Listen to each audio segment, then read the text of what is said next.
Hello everyone, मैं अंकुर ववेले आप सभी का स्वागत करता हूं आपके अपने चैनल मैग्नेट ब्रेन्स हिंदी पर। मैग्नेट ब्रेन्स हिंदी एक ऐसा प्लेटफॉर्म है जो हिंदी माध्यम की कक्षा 7वीं से लेकर कक्षा 12वीं तक का संपूर्ण पाठ्यक्रम मतलब एनसीईआरटी सीबीएसई के according, UP board, Bihar board और दूसरे स्टेट बोर्ड के अकॉर्डिंग बिल्कुल निःशुल्क में आपको उपलब्ध करा रहा है। निःशुल्क मतलब कोई पेमेंट नहीं करना है, कोई सब्सक्रिप्शन परचेज नहीं करना और पूरा पाठ्यक्रम मतलब पूरा सिलेबस आपको करवाया जाएगा बिल्कुल फ्री ऑफ कॉस्ट। 1 रुपए का पैसा आपको नहीं पे करना है, कुछ भी खर्चा नहीं करना है, सिर्फ वीडियो देखना है, अपने नंबर आपको बढ़ाने, अपना ज्ञान आपको बढ़ाना है। चलिए बात करते हैं कि इस वीडियो के अंदर हम बात क्या करेंगे, हमारे टॉपिक क्या रहने वाले हैं। तो इसमें 2 टॉपिक आपको रहेंगे। एक तो बहुत छोटा टॉपिक है और उसी के अंतर्गत एक और टॉपिक आएगा जिसमें हम बात करने वाले हैं। सबसे पहला टॉपिक होगा भारत में प्राथमिक, द्वितीयक और तृतीयक क्षेत्र, मतलब इनका हम एक फिगर आउट करेंगे, देखेंगे क्या है डेटा। और उत्पादन में तृतीयक क्षेत्रक का बढ़ता महत्व। चूंकि आपने देखा होगा पिछले वीडियो के अंदर हमने जो ऐतिहासिक परिवर्तन देखा था वो हमने प्राथमिक और द्वितीयक के अंदर देख लिया था।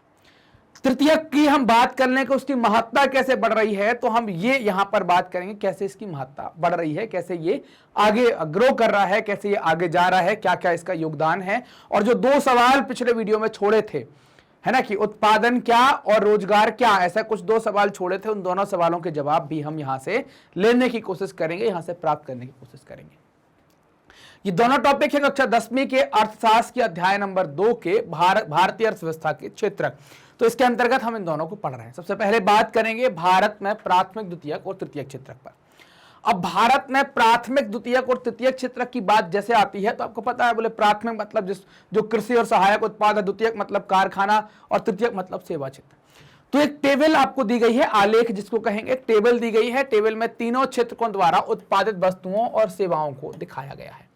जो भी अंतिम मूल्य जो रहा होगा, है ना, यह 2 वर्षों 1973-74 और 2014-15 के उत्पादन को दिखाता है।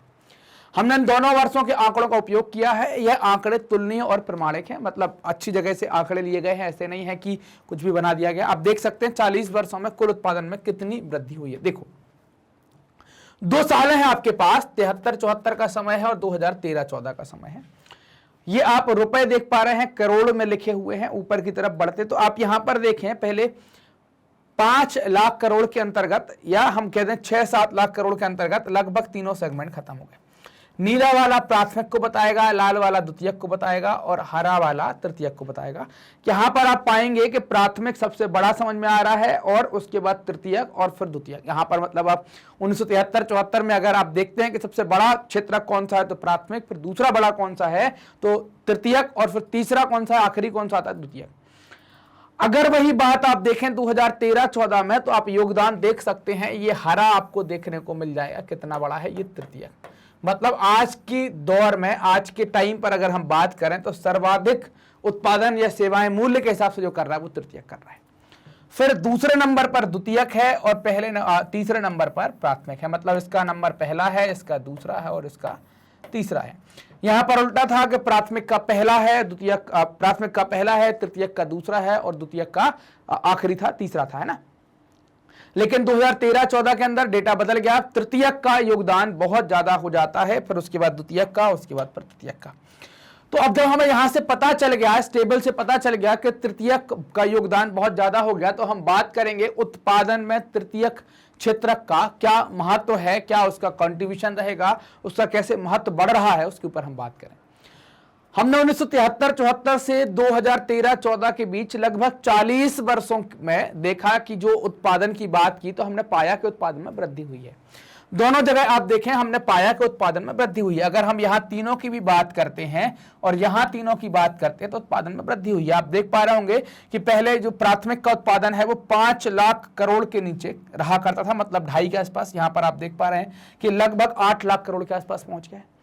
द्वितीयक को आप देखें तो लगभग 1-2 लाख करोड़ हुआ करता था, जो बढ़कर आप अंदाजा लगा पाएंगे कि ये कितना हो गया, उससे कितना गुना हो गया। और तृतीयक तो आप देख ही रहे हैं कि उसने तो एकदम आसमान छू लिया कि इतना तेजी से ऊपर बढ़ जाता है। क्लियर बात।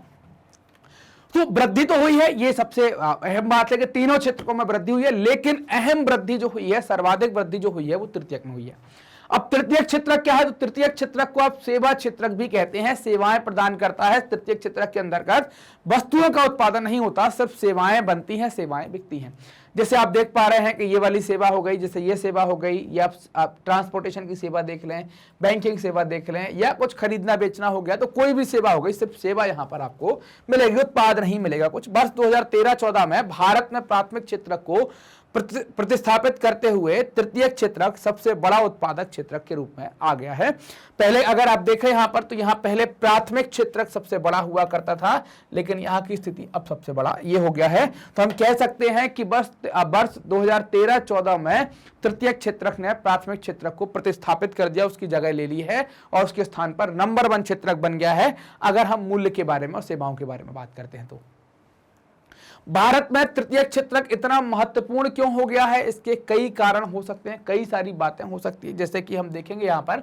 सबसे पहली बात अगर आप आती है आपके सामने, किसी भी देश में अनेक सेवाएं होती हैं और इन सेवाओं का उपयोग लोगों के द्वारा किया जाता है। जैसे जैसे आमदनी बढ़ेगी तो इन सेवाओं का उपयोग वो करेंगे। कैसी सेवाएं, जैसे आप देख पाए, जैसे अस्पताल, शैक्षिक संस्थाएं, डाक एवं तार, थाना, कचहरी, नगर निगम, रक्षा, परिवहन, बैंक और बीमा कंपनी, ये सारी सेवाओं का उपयोग किसके द्वारा किया जाता है, लोगों के द्वारा किया जाएगा। तो कब करेंगे, जब हमारे पास आमदनी बढ़ती जाएगी तो सेवाओं का उपयोग करेंगे और इनकी सबकी आवश्यकता होती है। किसी भी विकासशील देश में इन सेवाओं के प्रबंधन की जिम्मेदारी सरकार उठाती है। मतलब स्कूल कैसा होगा, नगर निगम कैसी होगी, स्वास्थ्य सुविधाएं कैसी होंगी, सारी जिम्मेदारी कौन उठाती है, सारी जिम्मेदारी किसके द्वारा उठाई जाती है, सरकार के द्वारा उठाई जाती है। और ये सेवाएं जरूरी होती हैं, आधारभूत सेवाओं में से एक हैं जिनका उपयोग करना पड़ता है, जो आपके काम में आती है। द्वितीय पर अगर बात करें तो दूसरी बात क्या होगी कि जो दूसरा कारण क्या होगा, तो कृषि एवं उद्योग के विकास से परिवहन, व्यापार और भंडारण जैसी, है ना, परिवहन, व्यापार और भंडारण जैसी सेवाओं का विकास होता है। मान लीजिए खेती कर रहे हैं अपन और उद्योग कर रहे हैं, तो खेती में हमारा कुछ उत्पादन हुआ, कुछ गेहूं निकलेगा, उसको रखेंगे कहां, उसको बेचने जाना है तो कैसे ले जाएंगे। वैसी ही स्थिति आपकी कारखाने के अंदर, उद्योग के अंदर भी होगी, तो क्या करेंगे, तो परिवहन की जरूरत पड़ेगी। और ये बेचना खरीदना व्यापार के अंतर्गत आता है, अगर उसको कहीं रखना है तो भंडारण के अंतर्गत आता है, और ये सब सेवाओं की आवश्यकता होगी, तो ये सब सेवाएं बनी और इनका उपयोग किया गया। प्राथमिक और द्वितीय क्षेत्र का विकास जितना अधिक होगा, ऐसी सेवाओं की मांग उतनी अधिक होगी, मांग बढ़ती चली जाएगी। जैसे मान लीजिए पहले तक आपने देखा होगा कि हम लोग क्या थे, आराम से एक कमरे में, अपने घर में क्या होता था कि एक ठो घर है और खटिया डाल ली बाहर, मच्छरदानी लगा ली तो लगा ली, नहीं तो धुआं कर लिया, मच्छर ना काटे और सो गए। आजकल आप देख रहे हैं कि जैसे जैसे लोग बड़े हैं, जैसे जैसे प्राथमिक क्षेत्र में खेती में कुछ कमाई हुई है, व्यापार से कुछ कमाई हुई, बंगला बनाएंगे, एसी लगाएंगे, क्या हो गई, ये सब सेवाएं बढ़ रही हैं, धीरे धीरे सेवाओं का बढ़ती है, इनकी डिमांड बढ़ती चली जाती है, क्योंकि हर आदमी को इसकी आवश्यकता होती है। अगर तीसरे पर बात करें कि तीसरा क्या है, तीसरा कारण होगा जैसे जैसे आय बढ़ेगी, कुछ लोग अन्य सेवाएं जैसे रेस्तोरां, पर्यटन, शॉपिंग, निजी अस्पताल, निजी विद्यालय, व्यवसायिक प्रशिक्षण इत्यादि की मांग करेंगे। जैसे जैसे पैसा आएगा, जब तक पैसा नहीं होगा तो ये मांग नहीं करेंगे। आप नगरों में, विशेषकर बड़े नगरों में इस द्रुत परिवर्तन को देखेंगे। द्रुत परिवर्तन मतलब तीव्र परिवर्तन को देखेंगे कि वहां पर परिवर्तन ज्यादा हुआ है।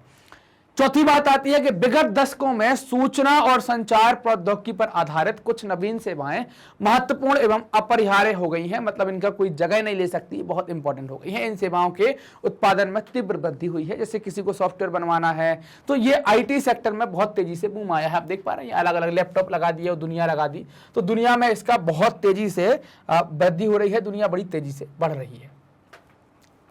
अब अंततः आपको याद रखना चाहिए कि सेवा क्षेत्र की सभी सेवाओं में समान रूप से वृद्धि नहीं हुई।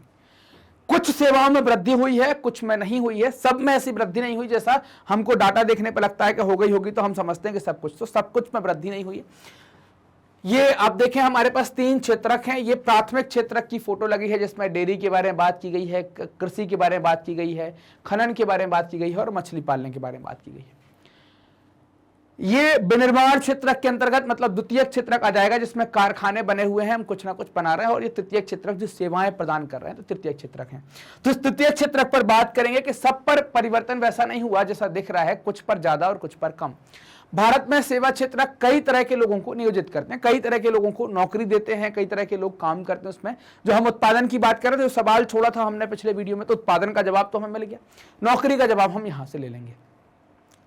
तो अब इनको अगर हम देखें रोजगार के हिसाब से कि कितने लोगों को दे रहे हैं, तो हमने 2 तरीके से बांटा कि सीमित संख्या वाली सेवाएं और बहुत अधिक संख्या में लोग छोटी दुकान, मरम्मत और कार परिवहन जैसी सेवाओं में लगे हुए हैं। सीमित संख्या वाली सेवाएं क्या है, जैसे उसमें कुशल और अकुशल श्रमिकों को रोजगार मिलता है।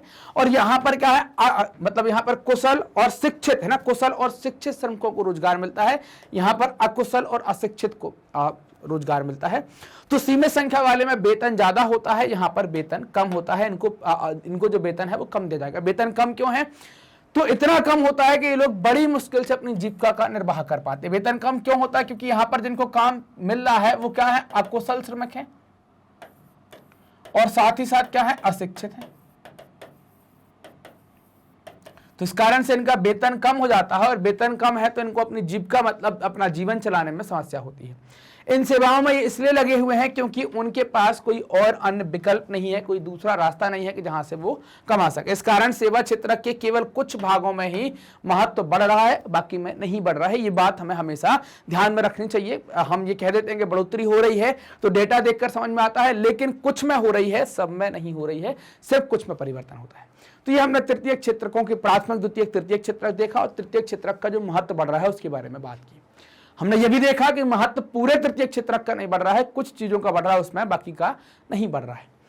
मैग्नेट ब्रेन्स आपके लिए लेकर आता है हाई क्वालिटी एजुकेशन। ये प्रसिद्ध ही है इस चीज के लिए। आपको यहाँ पर आपकी वीडियो देखने के लिए किसी प्रकार का कोई पेमेंट नहीं करना है। वीडियो आप देख सकते हैं यूट्यूब के ऊपर, हमारी जो एप्लीकेशन है उस पर, हमारी वेबसाइट है उसके ऊपर, बिल्कुल निःशुल्क है, कोई पेमेंट नहीं करना, कुछ खरीदना नहीं, कोई कूपन कोड नहीं लगाना। बहुत सारे कोर्सेज हम चलाते हैं, जैसे स्कूल का सेगमेंट आप देख पा रहे हैं, सीबीएसई इस पर हिंदी और इंग्लिश मीडियम चलाते हैं, साथ ही साथ यूपी, बिहार बोर्ड और दूसरे राज्यों के बोर्ड भी कवर करते हैं। चूंकि हम लोग एनसीईआरटी की बुक सबसे पहले आप कवर करते हैं और स्टेट बोर्ड की कवर करते हैं, तो कई सारे स्टेट के अंदर एनसीईआरटी की बुक चलती है, तो सिलेबस ऑटोमेटिकली कवर हो जाता है। फिर olympiad, CUET, IIT, JEE, NEET, ये सारी चीजें हम कवर करते हैं बिल्कुल निःशुल्क, और कंपटीशन की तैयारी भी करवाते हैं, बैंक की, रेलवे की, एसएससी की, यूपीएससी की और जैब कैप की। ये सारी तैयारियां भी हम लोगों के द्वारा करवाई जाती हैं, हम तैयारियां यहां पर करवाते हैं। क्लियर बात। अब आप हमसे कैसे जुड़ेंगे, तो आप हमसे जुड़ सकते हैं विभिन्न सोशल मीडिया प्लेटफॉर्म पर, यूट्यूब, फेसबुक, इंस्टा, ट्विटर और टेलीग्राम पर। सिंपली सर्च कीजिए मैग्नेट ब्रेन, तो आप हमारे साथ कनेक्ट कर जाएंगे। ये वीडियो आप देख रहे हैं मैग्नेट ब्रेन्स हिंदी पर, तो आप हमारे चैनल मैग्नेट ब्रेन्स हिंदी को सब्सक्राइब करें, वीडियो को लाइक करें और अपने दोस्तों के साथ खूब शेयर करें। कमेंट सेक्शन में अपने डाउट पूछें, हमें बताएं कि वीडियो आपको कैसा लग रहा है। मिलते हैं अगले वीडियो में, तब तक अपना ध्यान रखें और पढ़ते जरूर रहें। धन्यवाद।